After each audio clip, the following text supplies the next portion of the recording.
산재 담보 이인 성です기억해서 산재 이돌에 디버지 하면서 기억해서 좀 봐. 기억해서 그지 라지 생이 요즘지 이 산재 담보 이인 지금 뒤출해. 네, 대화 디바 알레. 네. 기억해서 또 그지. 라지 생이야 어디서 나오냐고 배웠지. 예, 주문에 드려요. Donc, il était donc, dans les sutras du Bouddha, donc dans les enseignements exposés par le Bouddha lui-même, que rejeter toute action négative, accumuler de son mieux toutes les vertus et ainsi parvenir à la maîtrise de son esprit, cela est la signification de l'ensemble des enseignements du Bouddha.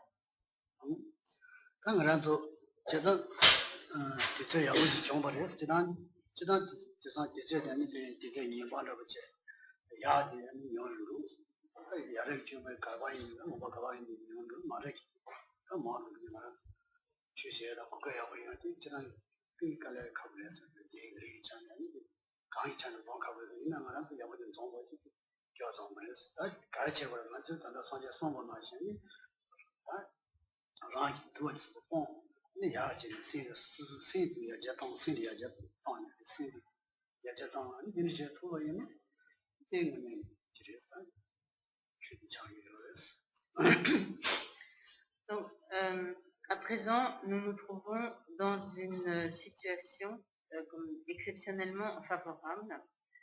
En effet, dans leur ensemble, les temps dans lesquels nous vivons sont des temps dégradés, des temps qu'on appelle des temps de dégénérescence.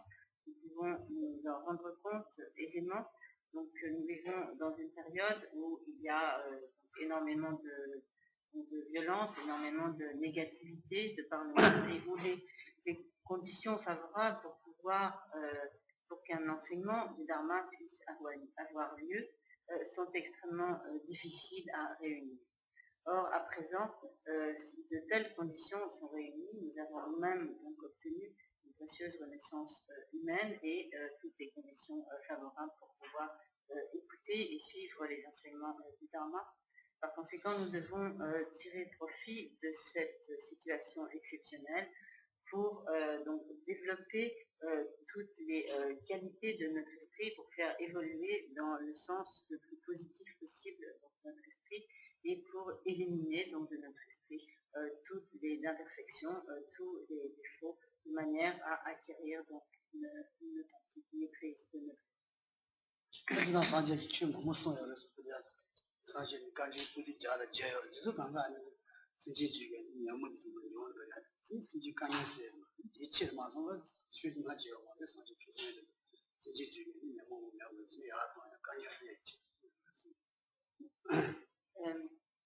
Les enseignements exposés par le Bouddha lui-même représentent un très grand nombre de volumes. Ils sont contenus dans ce que l'on appelle donc le Kaido, qui constitue un ensemble d'une centaine de volumes d'écriture. Mais la finalité et le sens contenu dans tous ces volumes d'écriture n'est autre que l'exposé d'une méthode qui permet aux disciples, qui permet aux êtres d'éliminer les facteurs perturbateurs de l'esprit, donc d'éliminer toutes les tendances négatives de leur esprit et de développer toutes les qualités, toutes les vertus et de cette manière d'acquérir la capacité de réaliser un véritable bonheur.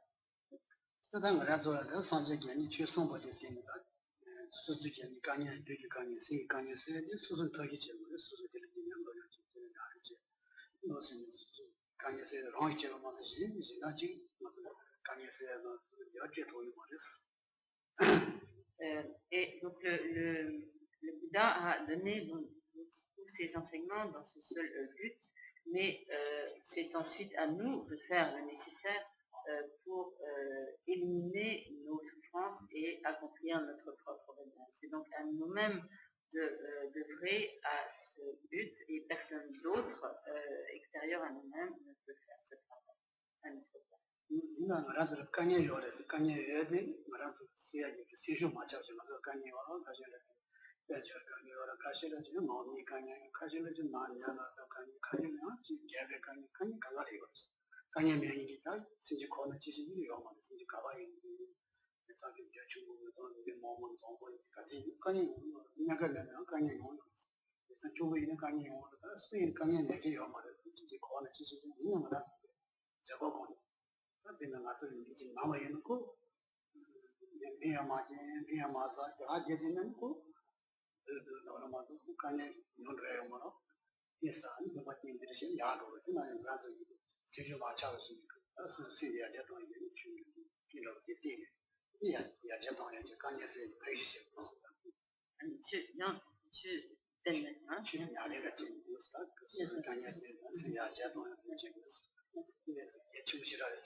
Nous rencontrons tous au cours de notre vie diverses difficultés, divers problèmes, diverses souffrances, que ce soit des difficultés d'ordre matériel, lorsque nous nous trouvons dans une situation, se trouver dans une situation de grande pauvreté, donc avoir de grands problèmes matériels. Nous pouvons rencontrer des difficultés à cause de graves mésententes dans notre entourage, dans notre famille, parmi nos amis, etc. Nous pouvons également faire l'expérience de difficultés liées à la maladie, etc. Et en fait, nous faisons tous à un moment ou à un autre des expériences difficiles et douloureuses. Cela est inévitable, en effet, à partir du moment où on a pris renaissance dans le cycle des existences, il est inévitable que l'on fasse à un moment ou à un autre l'expérience de souffrances diverses. Cela fait partie donc de la nature même du cycle des existences.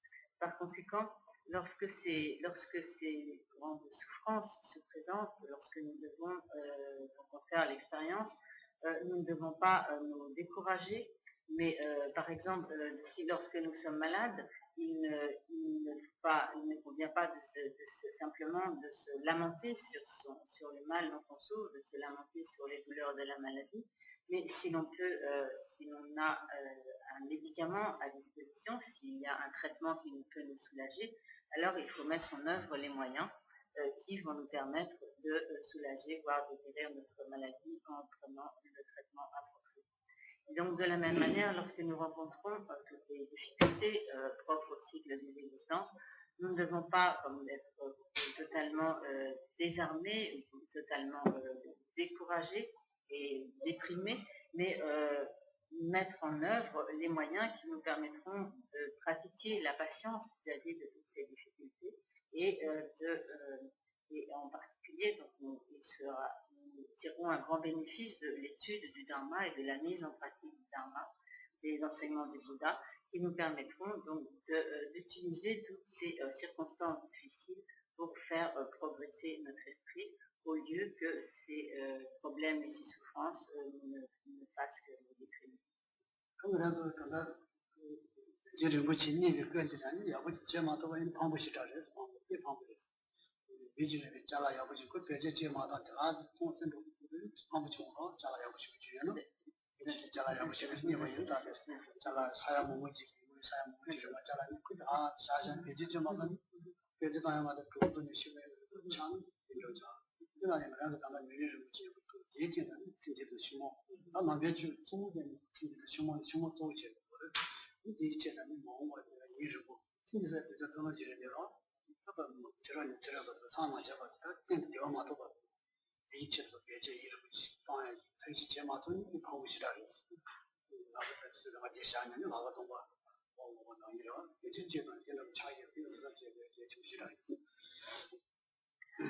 Du fait de la précieuse existence humaine que nous avons obtenue à présent, nous sommes dans une situation analogue à celle de quelqu'un qui serait entré en possession d'un bien extrêmement précieux, mais qui ne saurait pas l'utiliser pour se mettre à l'abri du besoin et qui laisserait cette richesse bien de côté, dans un coin, et qui continuerait à vivre dans la misère. Donc, au contraire, à présent que nous avons obtenu cette précieuse existence humaine, nous ne devons pas du tout en négliger toutes les capacités, toutes les potentialités, mais au contraire, l'utiliser d'une manière qui nous soit véritablement bénéfique. Et pour cela, nous ne devons pas l'utiliser à des objectifs qui seraient tournés uniquement pour les bonheurs, les bien-être, les satisfactions de cette vie, mais dans la mesure où nous aurons un très grand nombre de vies à venir, nous devons utiliser cette précieuse existence humaine de manière à préparer, grâce à cette existence humaine présente, à préparer notre bonheur pour les existences futures et faire en sorte que notre esprit puisse progresser jusqu'à ce que, au fil de nos existences à venir, nous puissions obtenir la libération du cycle des existences et obtenir l'état de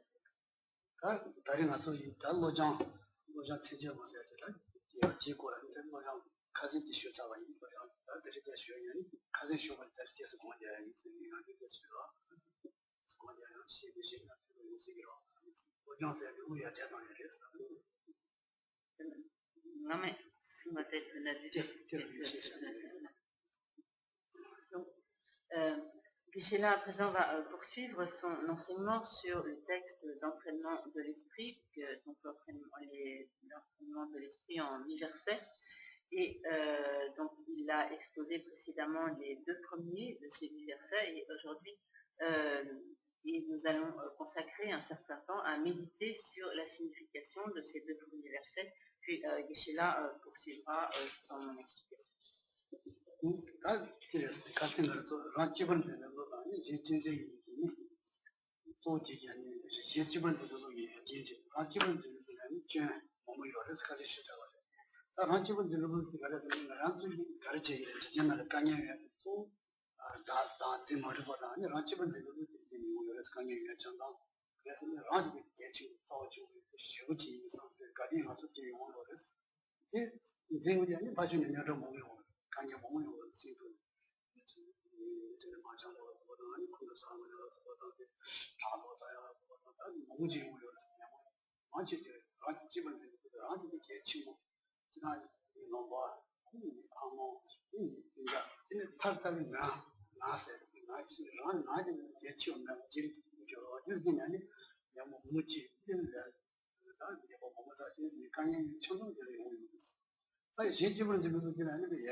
Donc, lors du précédent enseignement, Geshe-la avait commencé donc à donner des explications sur ces 8 versets de l'entraînement de l'esprit. Et à ce propos, donc, il avait parlé donc, de tous les méfaits de l'égoïsme, de tous les méfaits du chérissement de soi-même, et donc évoqué également donc, les bienfaits de l'altruisme, du fait de chérir autrui. De manière générale, nous nous accordons une importance démesurée, et nous considérons que nous sommes ce qu'il y a de plus précieux au monde. Et donc ce chérissement de soi-même, cet égocentrisme, est lié, comme trouve son racine dans la saisie du soi. Et donc parce que nous sommes toujours comme exclusivement préoccupés de nous-mêmes, de ce fait nous négligeons constamment les autres, et nous n'avons pour préoccupation que ce qui peut tourner à notre avantage. Et de ce fait, donc, si nous nous sentons menacés, nous allons nous mettre en colère, où nous éprouvons de l'orgueil, de la jalousie, etc. Et à partir de ce chérissement de soi-même, de cet égocentrisme, toutes les dispositions négatives de l'esprit vont s'amonceler et donc nous allons constamment être en proie à toutes sortes et en résultat de cela, nous allons être tout le temps en proie à de nombreuses difficultés.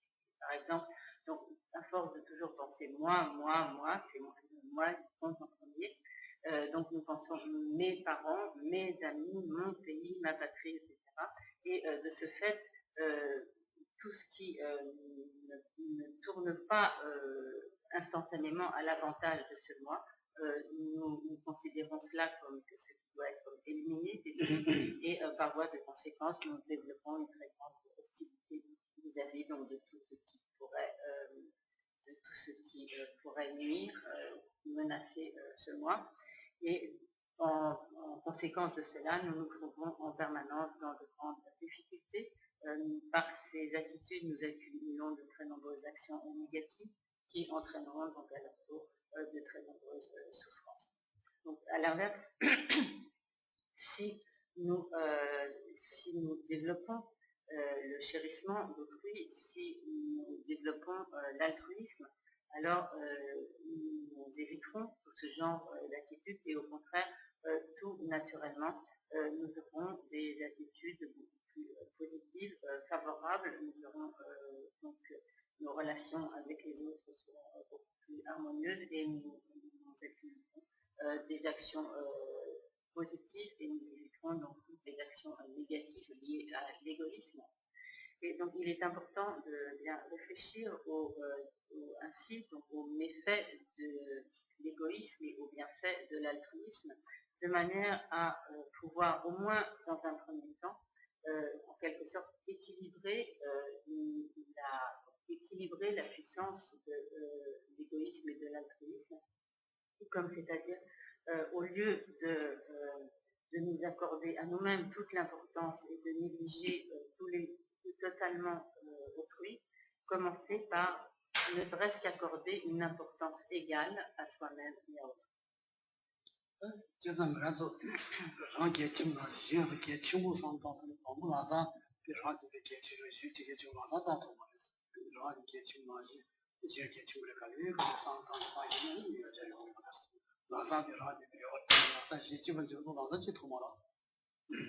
En effet, donc, lorsque l'on veut s'entraîner à ces pratiques, s'exercer à ces pratiques d'entraînement d'esprit, il sera extrêmement difficile d'emblée de parvenir à une attitude par laquelle on se négligerait totalement soi-même, où on s'accorderait très peu d'importance pour, au contraire, accorder une très grande importance à autrui et donner comme toute la place à autrui. Donc, dans un premier temps, cela s'avérera extrêmement difficile.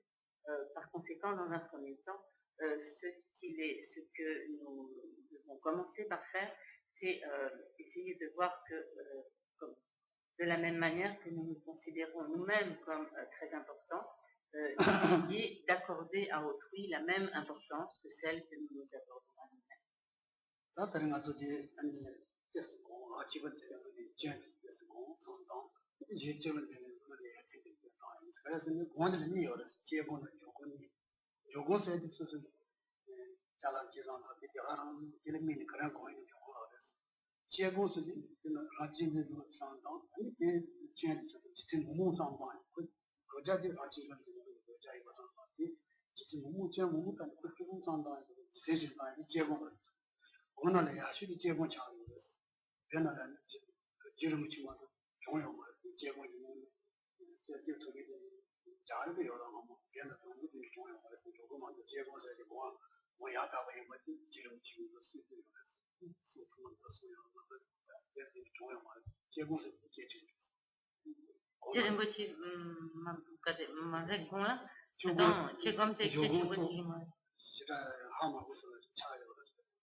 Lorsque donc nous allons à présent consacrer quelques instants à la méditation et donc nous méditerons plus particulièrement sur les bienfaits, sur les méfaits de l'égoïsme et les bienfaits de l'altruisme. Donc les méfaits du fait qui découlent du fait qu'on est toujours centré essentiellement sur soi-même, et donc les bienfaits qui découlent de ce que l'on accorde une grande importance à autrui. De manière générale, il y a deux types de méditation. Il y a ce que l'on appelle la méditation de fixation, de concentration, et la méditation analytique. La méditation analytique consiste en réflexion sur un sujet donné, donc en analyse, en consistant à utiliser un certain nombre de raisons, etc. Tandis que la méditation de fixation, de concentration, consiste à fixer son esprit sur un objet et ce de façon immobile sans que l'esprit se meuve ou quitte un seul instant. Donc c'est penser à ce qu'il soit totalement fixé sur l'objet sans le quitter un seul instant. Historiquement au Tibet, on accordait surtout de l'importance à la méditation de fixation et donc la méditation analytique n'était pas, n'accordait pas beaucoup d'importance à la méditation analytique. Mais l'importance de cette méditation analytique a été soulignée et en particulier par le maître Tsongkhapa, qui voyait là en fait et qui a souligné donc son importance capitale pour parvenir donc à la transformation, à faire évoluer l'esprit. Et en fait, c'est dans un premier temps la méditation, la forme de méditation qui peut nous être, c'est une forme de méditation qui nous est extrêmement bénéfique.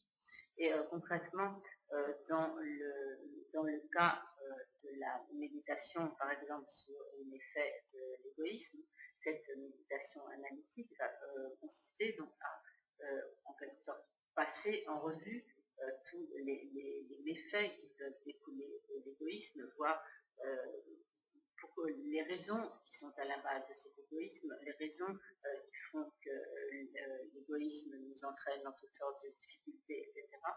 Et donc tout ce genre de réflexion constitue donc la méditation analytique.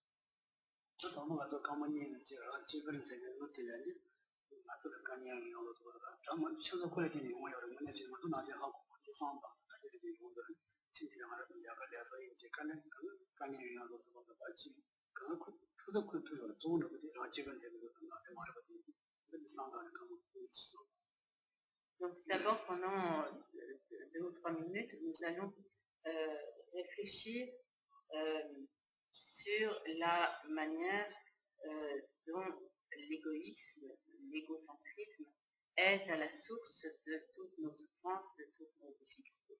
Nous allons nous demander, est-ce que vraiment donc cet égoïsme est la cause, est à la source de toutes nos souffrances, de toutes nos difficultés, nos problèmes, etc. Et nous allons réfléchir à cela et voir de quelle manière l'égoïsme effectivement engendre tous ces problèmes.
À présent, nous allons méditer sur les bienfaits de l'altruisme et réfléchir au fait que toutes les facilités, tous les bonheurs, toutes les satisfactions que nous pouvons rencontrer dans cette vie et, sont le résultat donc, de l'altruisme, et que également, donc, non seulement donc, les bénéfices de cette vie, mais également tous les bonheurs dont nous pouvons faire l'expérience dans nos vies futures, également le bonheur de la libération du cycle des existences, la réalisation de la perfection de l'état de Bouddha.